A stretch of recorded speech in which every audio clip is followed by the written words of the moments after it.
So we do have a couple of walking wounded. So that's Nancy's with us tonight. I know she's been hurting, but she is here with us tonight. We appreciate that, being able to see her.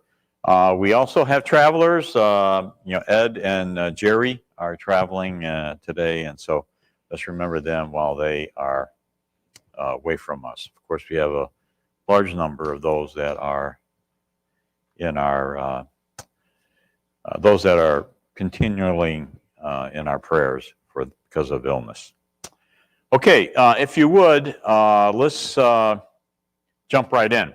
So tonight we're going to talk about possessing the land. And this is the fulfillment of really a long-awaited promise, is it not? Promise that started all the way back when God gave that promise to whom? Is that the right way? Teachers? Whom? Okay, Abraham. And so we see that, being fulfilled tonight. Mostly fulfilled, almost fulfilled. God did his part. Okay, I think I finally got it right. Okay, people sometimes did or did not. This, of course, we've learned that much of what they were challenged with. They were encouraged to have faith in God, and from that, gain strength and courage. And so Joshua, we'll see that actually said again, okay, in these chapters that we'll look at tonight. And so God has said this to him, to Joshua twice, and we'll say it to him again, that they need to be strong and courageous. And Joshua gets that, I think, gets that message. But sometimes the people are a little bit likely to follow their own lead. So we'll talk about that some as we see that happening. We've talked about in each of these kind of sections. Now tonight we're not going to go all the way to chapter 24. We'll be lucky to get to 22, which is where I wanted to end for tonight. But we have a lot to talk about to do that. We just got through some chapters where they began to have some trouble. When God said what he wanted the people to do, he now has had to reinforce that with action, hasn't he? Because they sometimes failed to do all that they needed to do. But by the end, they did learn some of their lessons, and so they are ready to progress into assigning some of more of the land. Now we know who already assigned at least three tribes land already. That was Moses, wasn't it? Moses already settled 3 pieces of land, if you will, areas on the east side of Jordan. So we will talk a little about that, but it's mostly we're going to talk about what happens after that, okay? This is sort of how I tried to divide up the remaining part of Joshua. Yes, it's a big section, but we're going to try our best to stick to the ideas of that are represented by these sections, if you will, or ideas that are presented.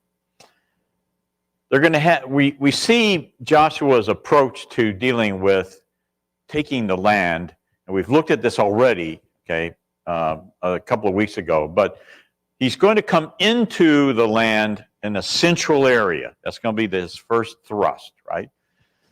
He's going to have to fight some southern and some northern kings, and there's going to be some unconquered area. We're going to look at that a little bit tonight. There's going to be some, then, that sort of a review of the east and the west side of Jordan. That would be Jordan making that, debarkation there. And we'll talk a little bit, if we can, about the refuge cities. They were set up, established, and we'll talk about what their purpose was. And then there's sort of at the end, Joshua, we won't cover all of what Joshua's going to do. We'll talk about that more, not this next week. We're going to revisit Caleb next week. And then at the end, we're going to kind of finish off Joshua's leadership and some of the problems that they have in not being able to fully take the land. Okay, we've already looked at some of these maps, and I'm going to just go through them quickly. The red line represents the beginning, where their thrust was, right? And we see that they come in and they begin to, fight some north, some south Canaanites as they tried to hold on to the land. Now we're gonna find that God does His part in this regard. Okay, so God helps them take Jericho. God basically takes Jericho. He helps them with Ai after they had a stutter start and did not get very far, did they? They had sin in the camp, as we found out. Okay, so we're going to look at, real quick, this victory at Ai. We didn't get to see the victory. We saw Achan's, fail, and we saw what happened as a result of that. So we're going to talk about these, what happens to him, to them, to take Ai.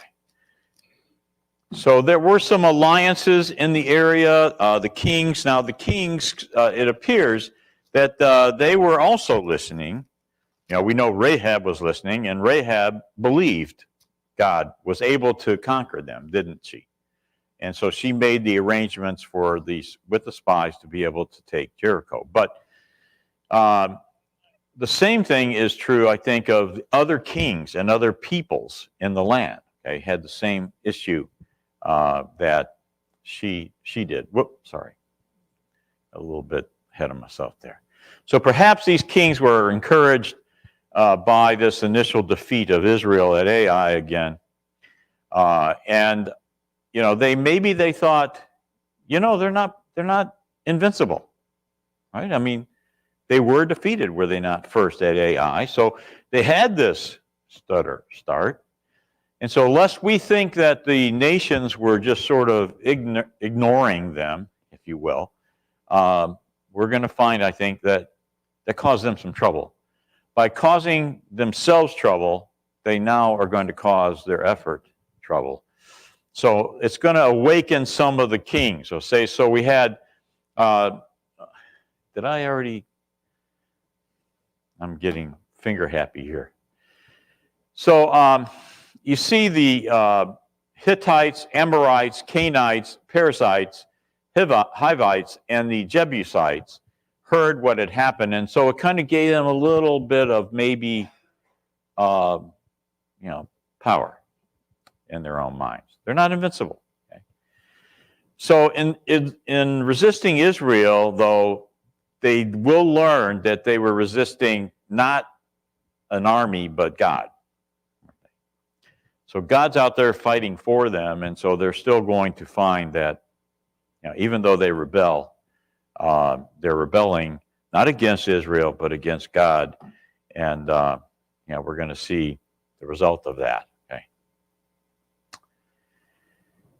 All right, so this is a well-known story. We tell it a lot to talk about how, Joshua and the leaders, not just Joshua, but Joshua and the leaders were fooled, tricked, weren't they, by the Gibeonites. Where were the Gibeonites located? They're in Jerusalem, okay? And so that's who was there in Jerusalem before Israel came in that area. Now, they heard what had been done in Jericho and Ai, and the opposite of those 5 kings who are now going to get together and fight them, these guys decided, we can't beat their God. Okay? And so what do? It's actually pretty interesting what they did, because they show up dressed how? The Gibeonites come to Joshua and the leaders, and what did they look like?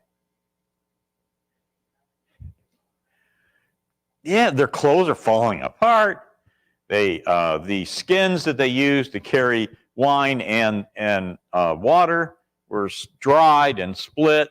Okay, worn out and patched sandal. Okay, so it's pretty interesting how far they went, with this. Worn out clothes.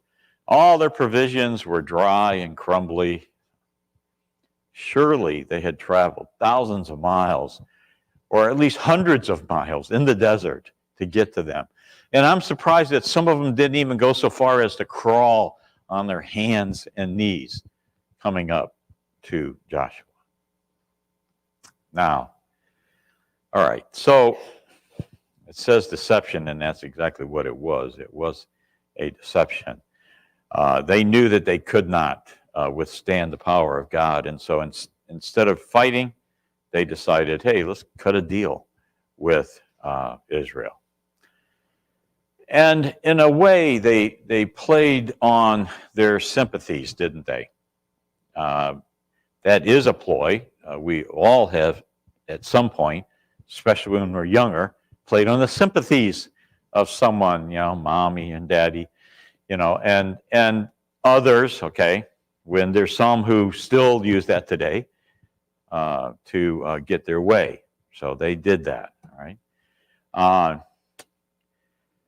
They played, if you will, based on their egos and their sense of pride. So they're crawling, basically, no, maybe not on literally hands and feet, but they're crawling to them metaphorically.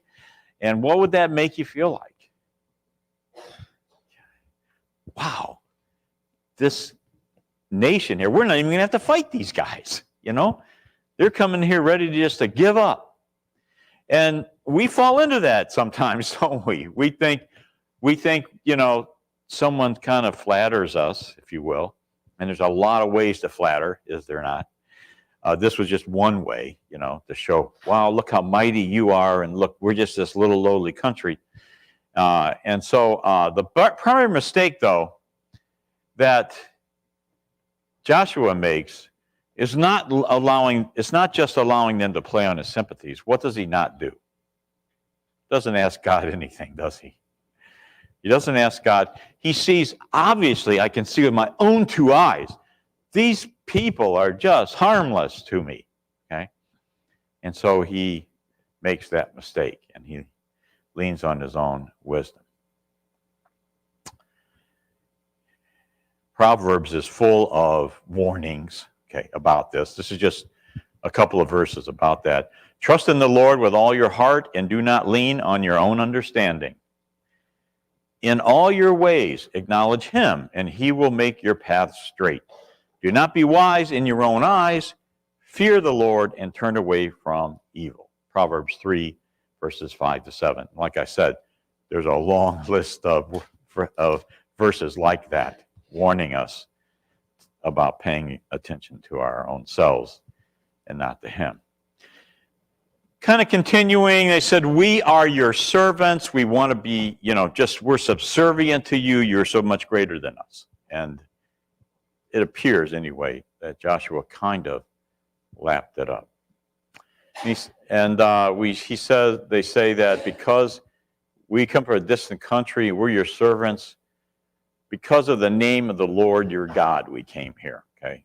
Once again, falsely calling on God's name to try to win them over. And they had heard real accounts, hadn't they? I mean, it wasn't like they had heard some lies or falsehood. They had heard real accounts, and that's what was the driving force, though. Okay? Not obeying God, really. And then later, we find even the leaders said to him, let them live. Okay, so it worked, didn't it? They showed up dressed like they had come from a long distance. They were subservient, acting to them, and Joshua and the leader said, let them live. So they became cutters of wood, drawers of water for all the congregation, just as the leaders had said of them. This was after they find out what had happened. Right? Because in verse 22, this is the very next verse, verse 22, Joshua summoned the Gibeonites and said, why did you deceive us by saying we live a long way away? Because they had found out that they were just down the road a piece. Okay? All right, so we see that they were very good at doing this, and they actually won the day, if you will, and they stayed in Jerusalem, and they were never tossed out, if you will. This map, I don't want you to worry too much about what's on it, other than just the red line, okay, that goes down is the southern campaign. The green line's the central. We'll look at something for the north a little bit later. But it's interesting to me that where the southern area is, much of that is part of what remains to be conquered after they think they're done. Okay, after the tribes think they're done. I have a map that shows that. Once again, this is just so you see the lines, because you can't read it, but the yellow is the southern, the northern campaign. The red line in the bottom is where they do the southern, and then the blue line is where they enter the land. And I'm not sure I think we've already talked about this. This was from another day, so I'm going to go past this one so we can get into some of the campaigns. Okay, so these are the campaigns that we're talking about, and it's interesting that in one of the very early campaigns, a miracle happens. Can you tell me what that miracle is? Pardon? Okay, the sun stood still. And is that a normal occurrence? Have we ever had the sun stand still to our knowledge? Okay, you'd be surprised if you look that up online. You can find all kinds of explanations as to how the sun could stand still. None of it, of course, is scientific. It's all just in people's imaginations. But a miraculous victory happens, and God extends the day. We find that in the 10th chapter, verses 12 to 15. When he does this, okay, we see on the day the Lord gave Did I go too far? Yes, I did. On the day the Lord gave the Israelites victory over the Amorites, Joshua prayed to the Lord in front of all the people of Israel, and he said, "Let the sun stand still over Gibeon and the moon over the valley of Ahijah." Okay, so let's look at this. Okay, so I think I have a little bigger view. All right, so you can see on the left-hand side, okay, so yes, still you left to you. On the left-hand side, we see that Aijalon, and then on the right-hand side, we see Gibeon. And so he says at Aijalon, what was it? The moon stay, right? And at Gibeon, the sun to stand still. It seems that they were winning.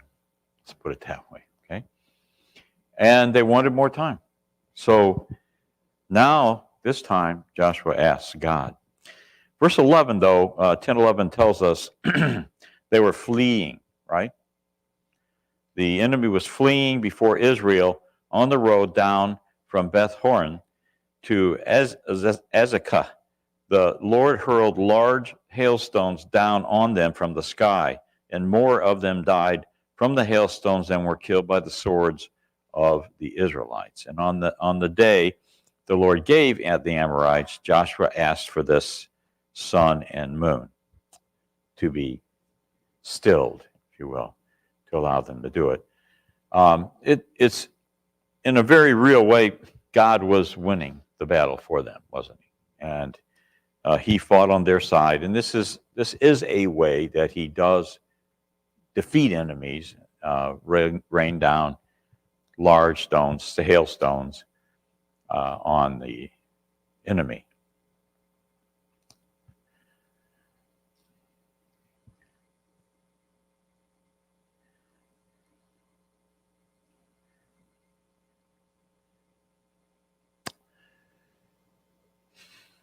So the sun stood still and the moon stopped until the nation took vengeance on their enemies.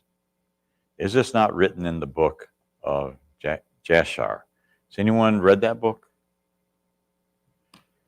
So they've never really found this book, and it's kind of unclear, where it came from or what it is, but it's clearly not part of the Bible.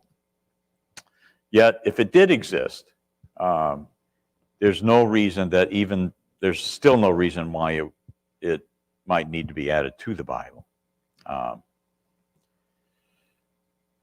No biblical writer claimed the book of Jashar was divine, and it only served as another source to confirm these references. There are some other books that are referenced in the Bible that we don't have. Okay, we don't have access to, but it is interesting that it's called out. But the sun stopped in the midst of heaven. We're not going to get into all of the crazy astrology comments that are made to try to make this a natural occurrence. Okay, but the Bible itself tells us what? There's been no day like it before and none after, right? None since. When the Lord heeded the voice of a man, for the Lord fought there for Israel. So Joshua returned and all Israel with him to the camp at Gilgal. Remember, Gilgal was sort of their central camp that they came back to often. If you want to, I'll just mention this. You can look, if you can write down Isaiah 38 and Kings 20, and where the sun actually momentarily goes backward, if you recall, where Hezekiah's sign, okay, to him. You can also find a long list of astrologists and others trying to tell you how that could happen,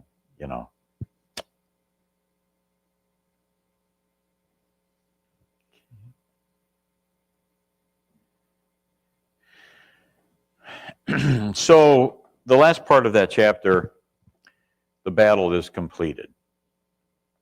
And these 5 Amorite kings that they had been fighting with had fled and hid themselves in a cave. And we see that Joshua asked to have them come out. They opened the mouth. He closed it. He had them close the cave in. But after the battle got done, he opened it up. And then these 5 kings were taken out, and they were destroyed at that point. And this is where Joshua now is using the phrase that he has had God use with him so often. Joshua says to the people, "Do not be afraid or dismayed, be strong and courageous, for thus the Lord will do to all your enemies against whom you fight." So after this end, these kings, these number of kings that they've been fighting against, had lost their battle. Joshua took that time to encourage them, right? To say, there's going to be more of this, more of the same. Okay, it's going to be coming if you but support God. And this is a very key verse. And Joshua captured all these kings and their land at one time because the Lord God of Israel fought for Israel. And I think that if there were any doubt, if Joshua had any doubt whatsoever, that's long gone, by this time with having God fight for them. Now this, I'm going to put a chart up. I don't think we're going to be able to go through it much, but I'm going to put it up. And if you want it, I can get it printed out for you. It's from Barnes, and it's Barnes has a section of Bible charts, okay? And Barnes is a commentary. And so, but it shows the battles, and I kind of liked how in one place you could go, and you can see all the battles, their opponents on the left, the place where the battle occurs, the kings that were involved, the aggressors, the victors, and then the scripture references for them. And I think this was, I thought, a very good tool. I was hoping that it went further, but this is the only one I could find it in Barnes. So it does not go beyond, chapter 12, and which was a shame. So the southern battles then are done and completed, and so they go back to Gilgal. Okay, let's talk about the northern. The northern battles for a minute. Okay.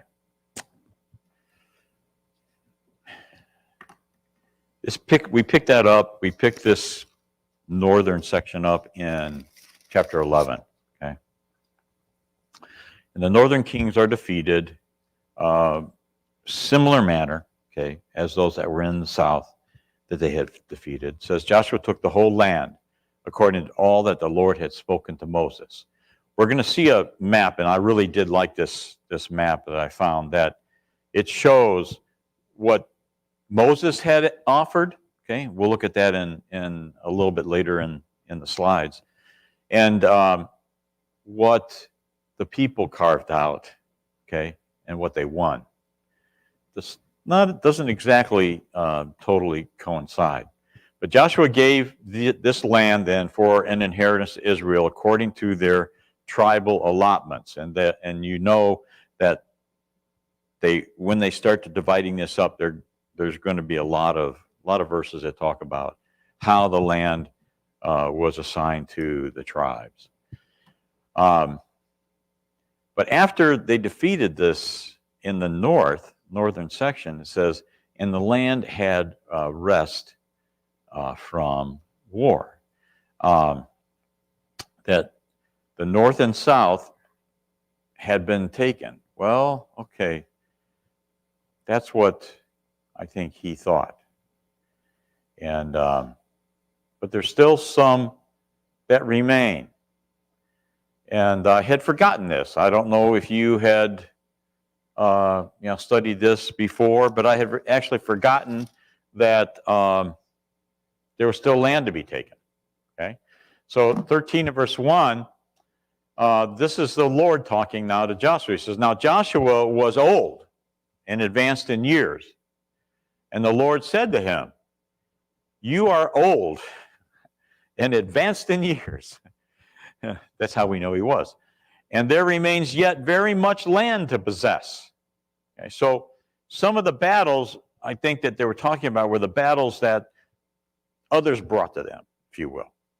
Okay, the 5 kings, the kings in the south, the kings in the north, that had brought battle to them. Now we're going to find there was some land that they had not come to fight Israel. Israel's going to have to go fight them, okay, and clear them out. And so God is telling him that, not so fast. We're not quite done, okay? Not quite there yet, all right? This map here, can you see this? Okay, I know it's not perfect, but where the circle is, that's the land that remained, okay, that had not been taken yet. And in there you find words like towns like Jerusalem. It had not been cleared out. Remember, Gibeonites are still there.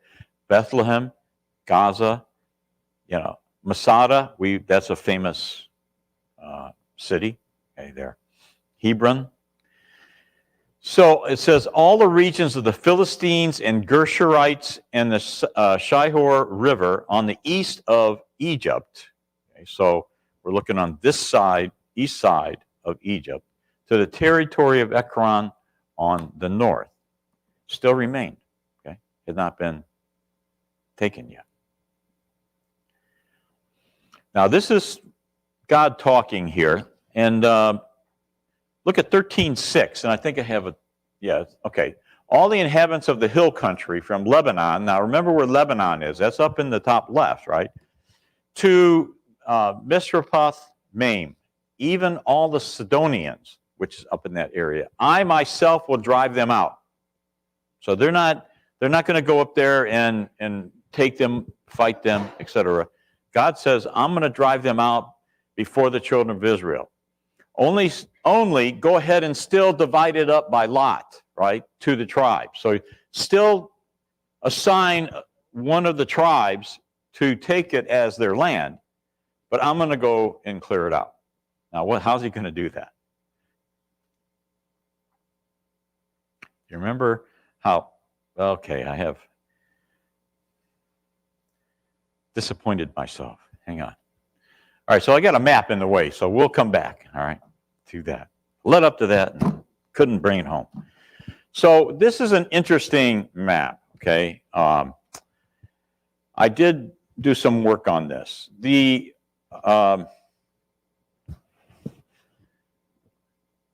It may be a little difficult to tell the nuances of color in this, but this sort of obvious green, okay, is the promised land from Numbers 34. Okay? The sort of, and now I'm colorblind, so taupe or whatever it is, sort of dirty white, is the land that was occupied by Reuben and Manasseh. And then there's a designated city of refuge in here. And then the red line is the area occupied by Israel after the conquest. So let's look at that again. All right, so the red line, okay, the extent of the promised land. Okay, so God had intended from Numbers 34 for them to inhabit all of that land shown in green. And you see on the east side of Jordan, you see that's the land that's occupied by Reuben, Gad, and Manasseh, and that was already occupied. Okay. The red area then is what they occupy after they conquest. Okay, after they take the land, as far as they understood it, they being Israel.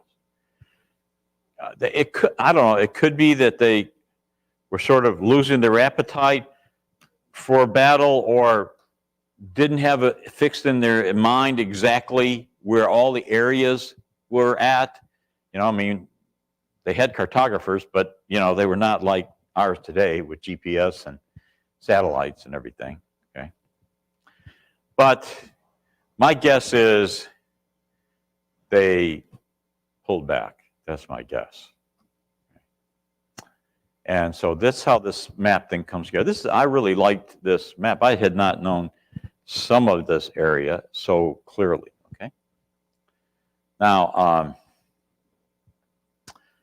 so those are the unconquered parts, which were left for them to be taken. Now, it's kind of a little bit unclear. We know that God said he's going to fight for them in the northern section up in Lebanon. How do we know Lebanon? What do we know about Lebanon that is something that we always remember about them? What were they known for? Okay, there's so much known for that they had floated Lebanon trees, they had floated cedar trees down and brought them over to be used in the temple, didn't they? By Solomon. And I don't know, have you ever been in a cedar closet? For me, it's pretty pleasant. I mean, I really like that smell. We don't do that much anymore. As a matter of fact, used to, when you went out west, you know, you found all kinds of these things made, ashtrays and candle holders and all that, made out of cedar, you know, and little boxes. Okay. Very aromatic, right? And that's one of the things I feel, the reasons it was used so much is it would be impossible to know or to forget where you are with that smell everywhere that you go, right? And it would be quite unique, I think, to them. Now, you can still smell that a little bit walking through a pine forest and so on. It's at least a little bit like that. Okay, so on the east of the Jordan, this is where the half tribe, the other half tribe of Manasseh, the Reubenites and the Gadites had received their inheritance, right? And it was Moses that had said it was okay for them to do that as long as they came back and fought. They did that. They went with them. They fought, and so they get their inheritance, right? Then the tribe of Levi, though, once again, I know we know this, but just to remind ourselves, the Levites did not get an inheritance like that, did they? They were to be taken care of by the people, provided food, etc., from the people. And comment made here is that the offerings by fire to the Lord God of Israel are their inheritance. So their ability to serve in the capacity that they were given was their inheritance. Okay? And from that, they were to have made a living. By living, I mean provided for. Right? People were to provide for them. The monies from the tax would have gone towards taking care of them. Food from sacrifice would have gone to the priests, and so on. But they did not get land, right? And that actually becomes a problem at one point where the people were not taking care of them, so they were not doing their jobs. They were out in farms, living in farms, on farms so they could eat, okay? Because the people were not doing, and that becomes a problem for Israel. This I thought was interesting. The level of specificity and detail that God puts into this record is amazing. Because so much so, he brings back Balaam, the name of Balaam, excuse me, the one who practiced divination was also killed by the sword by the people of Israel among the rest of their slain. And so I think what that's basically saying is giving us the level, if you will, that God wanted them to be purged, and so they did. That's how far they took it. Let's talk now a little bit about, I'm a little backward here.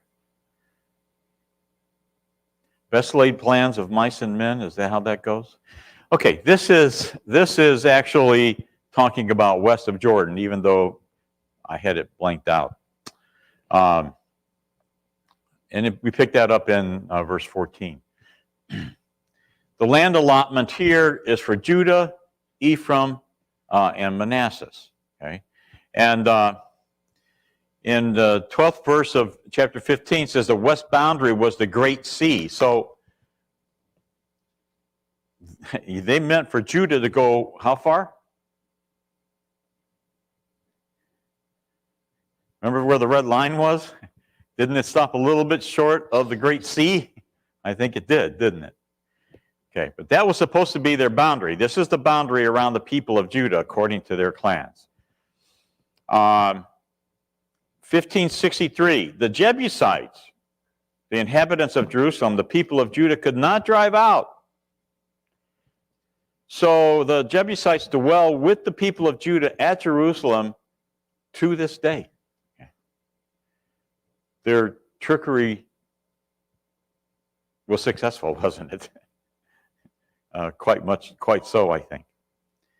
I'll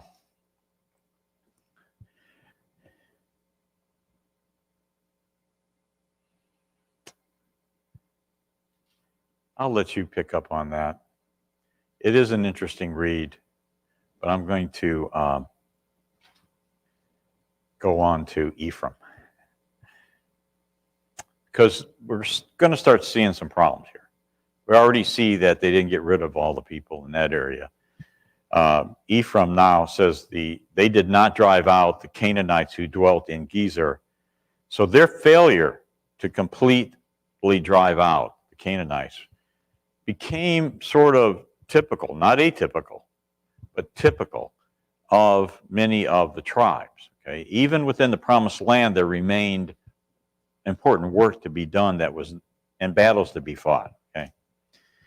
But it appears that they did not expel all of the Canaanites from until a famous king did it.